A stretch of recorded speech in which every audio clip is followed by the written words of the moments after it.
Halo, halo, apa kabar Anda semua? Bung Rocky, saya sebenarnya inginnya ya awal tahun ini, akhir tahun ini kita reflektif gitu ya. Tapi ternyata masih banyak juga berita-berita aktual gitu, yang hot news yang muncul di media. Yang ini datangnya dari Gubernur Jawa Tengah Ganjar Pranowo yang sekarang disebut-sebut sebagai calon presiden paling tinggi elektabilitas di partai politik. Saya bacakan dulu apanya ya, kabar baiknya dulu lah ya. Kabar baik untuk Ganjar, ya belum tentu kabar baik buat kita. Pertama ada lembaga survei yang menyebut Ganjar ini dalam persepsi publik adalah pemimpin yang paling bisa mensejahterakan rakyatnya gitu. Dia lebih tinggi dari Prabowo, tinggi dari Anies Baswedan dan lain-lain. Dan saya kira ini sejalan dengan survei-survei yang menyebutkan bahwa Ganjar sekarang ini elektabilitasnya paling tinggi. Itu kabar baiknya, Bung Rocky ya. Kabar buruknya, ini kabar buruknya itu sekarang Ganjar ini lagi jadi trending topik karena apa? Karena dia ternyata membangun rumah kader, merenovasi rumah kader PDIP yang dia merencanakan 50 kader yang akan dibangun rumahnya itu ternyata menggunakan dana Basnas ya. Basnas itu Badan Amil Zakat Nasional Jawa Tengah. Tapi dibelain oleh Basnas Jawa Tengah kan mereka juga orang miskin. Tapi persoalannya Ganjar menyebut dengan jelas bahwa dia akan membangun rumah kader PDIP yang memang miskin. Ya itu wong cilik yang memang ya subsistensi ekonominya terutama di Jawa Tengah itu jauh sekali, dan itu data yang diberikan oleh para peneliti bahwa kemiskinan di Jawa itu memang tinggi, dan Ganjar mesti paham bahwa itu teguran buat dia untuk bikin kebijakan bagi semua orang, karena data statistik bukan data PDIP, itu data umumnya rakyat, kan nggak bisa di BPS nanya Anda PDIP apa bukan tuh. Kenapa Ganjar terjemahkan bahwa yang miskin itu PDIP? Kan nggak boleh begitu. Walaupun faktanya memang iya, tetapi dia adalah gubernur yang hanya boleh membaca data makro itu tanpa dihubungkan dengan status atau ID card dari seseorang bahwa dia anggota PDIP. Jadi berarti kalau dia anggota umat misalnya nggak dianggap miskin karena itu nggak mau dibantu tuh. Jadi sekali lagi ini pengetahuan Ganjar tentang public policy minim sekali kalau begitu kan. Tentu dia secara bawah sadar dia anggap bahwa dengan itu ini sebetulnya udah money politics, menyogok PDIP itu. Tapi Ibu Mega mungkin menganggap ya apa pentingnya tuh Anda mau buat apa nggak buat, kalau Anda nggak saya restu ya nggak ada efeknya. Jadi karena kebingungan atau semacam kegelisahan Ganjar, dia lakukan sesuatu secara sadar supaya Ibu Mega tahu, oh PDIP dibantu oleh Ganjar tuh. Tapi Ibu Mega tentu menganggap ya tetap hierarki partai harus ditegakkan. Dari segi Ibu Mega itu Ibu Mega tidak bisa disogok dengan hal semacam itu. Yang kedua dari segi public opinion, orang menganggap bahwa etikanya tuh rendah sekali ya. Pemimpin di Jawa Tengah itu bukan pemimpin PDIP. Justru kalau dianggap bahwa dia kader PDIP, mesti dia lakukan hal yang sebaliknya. Bahwa kader-kader PDIP inilah yang mesti dia kerahkan sebagai sesama anggota partai untuk membantu rakyat miskin, bukan membantu PDIP yang captive market dia tuh.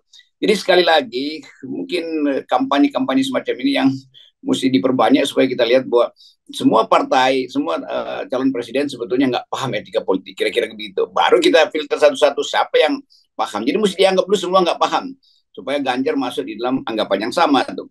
Jadi sekali lagi ini bagian buruk dari pemberitaan adalah Ganjar orang yang elektabilitasnya tinggi ternyata nggak paham tentang etika publik atau public policy lebih khusus lagi. Yang menarik ini adalah saya kira gini satu, kalau dana Basnas itu ya sebenarnya ini kan dananya kadrun juga ini. Ya Dana, itu yang saya nggak mau sebutin tadi. dan kita juga nggak ingin masuk pemilihan itu. Tapi itu adalah dana umat gitu ya yang kita mesti ingatkan. Yang kedua kan sebenarnya harusnya tidak boleh dong sebagai pejabat daerah dia menggunakan itu hanya untuk kepentingan partai politik, itu jelas salah. Yang kedua saya herannya kan sebagai gubernur dia kan punya resources lebih besar di dalam APBD pemerintah Jawa Tengah. Kenapa nggak itu diambilkan dari APBD Jawa Tengah gitu, dana-dana sosial di situ? Ya mungkin memang sekedar dimaksudkan untuk cari sensasi itu kan, sehingga kemampuan dia untuk dalam satu momen membedakan antara dia sebagai gubernur, dia sebagai calon presiden, dan dia sebagai kader PDIP nggak masuk di kepalanya tuh.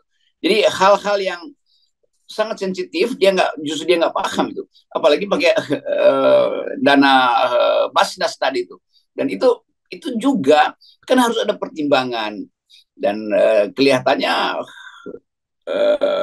siapa namanya tadi ketua Basnas Sulawesi Tengah itu, Jawa Tengah, bahasa Jawa Tengah, ya. Sulawesi Tengah, Ya, Jawa Tengah itu ya. tahu dari awal bahwa itu akan dipakai. Karena itu dia lalu apologetik kan. Ya nggak apa-apa, itu juga orang miskin tuh. Tapi bukan soal itu juga orang miskin, tapi Ganjar itu adalah PDIP dan sedang jadi capres sorotan kontroversi. Kenapa mengalihkan dana publik khusus kepada PDIP itu masalahnya di situ tuh. Jadi Basnas juga jangan seolah-olah merasa harus membela diri itu bukan kesalahan Basnas, itu kesalahan dari gubernurnya. Jadi kalau Basnas membela gubernur, itu artinya ada relasi. Akhirnya orang baca, oh Anda agennya Ganjar juga untuk wilayah yang sangat peka tadi itu. Nanti kader juga akan menganggap bahwa kalau gitu kita kecolongan dong. Ada kader yang nyebrang ke kolam. Ya, ini kan dan lucunya sekarang ini di Twitternya udah dihapus oleh Ganjar karena dia tahu betul bahwa ini salah. Situ clear jelas dia menyebutkan bahwa akan ada membantu kader PDIP 50 orang. Kita sepakat bahwa memang siapapun yang kader, terutama yang orang miskin, bukan kader, siapapun rakyat yang miskin itu berhak untuk mendapatkan itu. Tetapi ketika dia spesifik menyebut itu sebagai membantu kader PDIP, ini kan jadi persoalan dan saya kira ini pun dari sisi PDIP sebagai partai juga merugikan.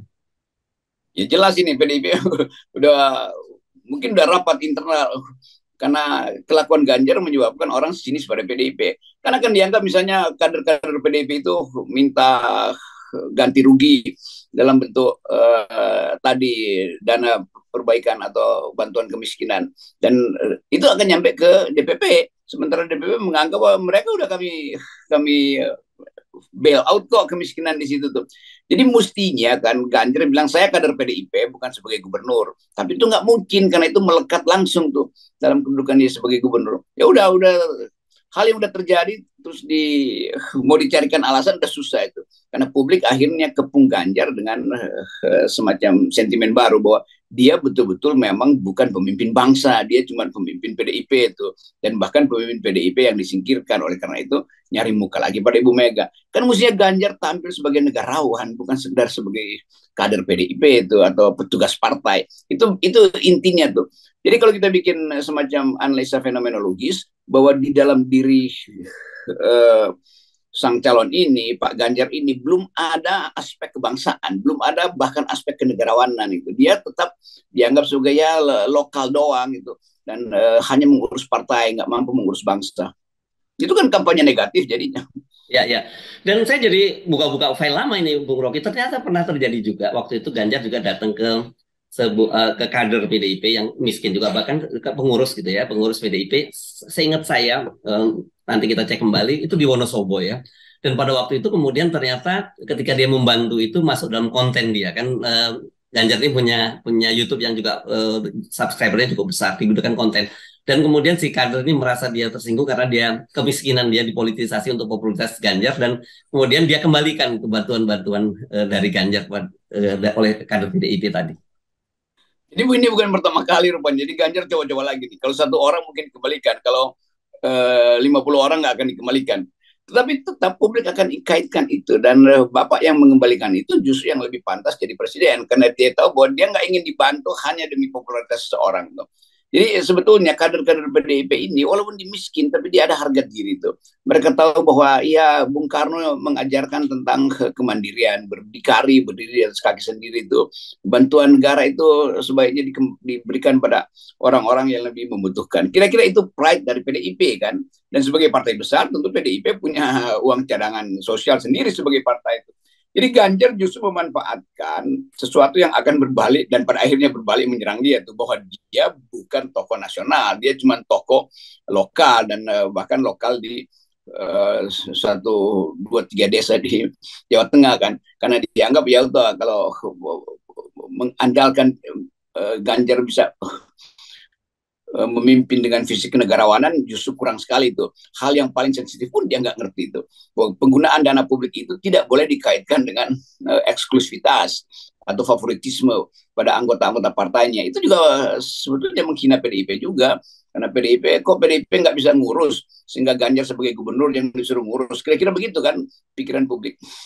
Dan menggunakannya dana Basnas lagi. Oke, tapi saya kira ini fakta ini kemudian langsung membatalkan sebuah hasil survei yang saya kira coba-coba lembaga baru itu survei yang nyebut bahwa Ganjar Pranowo itu adalah salah satu pemimpin yang persepsi publik paling bisa mensejahterakan rakyatnya, karena satu fakta ini aja langsung membatalkan, belum lagi kalau kita bicara kemiskinan, tingkat kemiskinan di Jawa Tengah yang cukup tinggi. Ya, stunting Jawa Tengah, disparitas Jawa Tengah, jumlah orang miskin di situ tuh. Kan itu intinya tuh. Jadi apa arti survei itu? Kalau faktanya justru Ganjar adalah orang yang tidak mampu untuk mensejahterakan rakyat. Bahkan dituntut mensejahterakan rakyat, dia hanya mau mensejahterakan kader-kader PDIP. Dan kesejahteraan rakyat PDIP diambil dari uang kadrun. Kira-kira begitu logikanya kan. Jadi statistiknya sebetulnya jompang-camping juga. Oke, sebenarnya kita ini mesti kita bikin apa ya, bikin disclaimer ya. Kita bukan sedang membuli Ganjar ya. Ini karena di media sosial itu luar biasa nih, Ganjar dibully habis ini. Tapi kan kita sejak awal legal standing kita bukan moral standing kita itu bicara soal etikabilitas, itu yang paling utama. Jadi karena kalau seorang pemimpin secara etikabilitasnya saja standarnya rendah, ya dampaknya kan buruk sekali terhadap bangsa dan negara ini. Ya betul, itu yang mesti kita ingatkan ke Ganjar ya naiklah elektabilitasnya, tapi etikabilitasnya dengan satu peristiwa ini langsung jadi nol kan. Jadi ngapain milih seseorang yang etikabilitasnya nggak ada, yang kemampuan dia untuk melihat visi moral dari bangsa ini, yang harusnya dia pelitkan dari kebijakan publiknya, dia nggak lakukan. Jadi betul bahwa kita nggak ingin menghina Ganjar, kita mau katakan bahwa fakta itu dengan argumen apapun itu melanggar prinsip public policy, artinya melanggar prinsip kemampuan etis dia untuk membaca masa depan bangsa. Dan itu sebetulnya yang mesti diterangkan lewat metode survei. Itu yang sering kita katakan, lembaga survei itu ya sekedar dikasih amplop selesai itu. Dia langsung ukurkan sesuatu yang diinginkan sebagai pesanan dari si calon. Sementara pers punya cara lain untuk memandang. Pers tidak memandang elektabilitas Ganjar, itu urusan lembaga survei. Tapi etikabilitas adalah bagian utama dari kepentingan pers yang mewakili kepentingan publik. Karena itu kenapa kita selalu mengingatkan pentingnya 0%, karena dengan 0% itu membuka ruang publik untuk memilih pemimpin yang punya etikabilitas. Oke, thank you Moroki.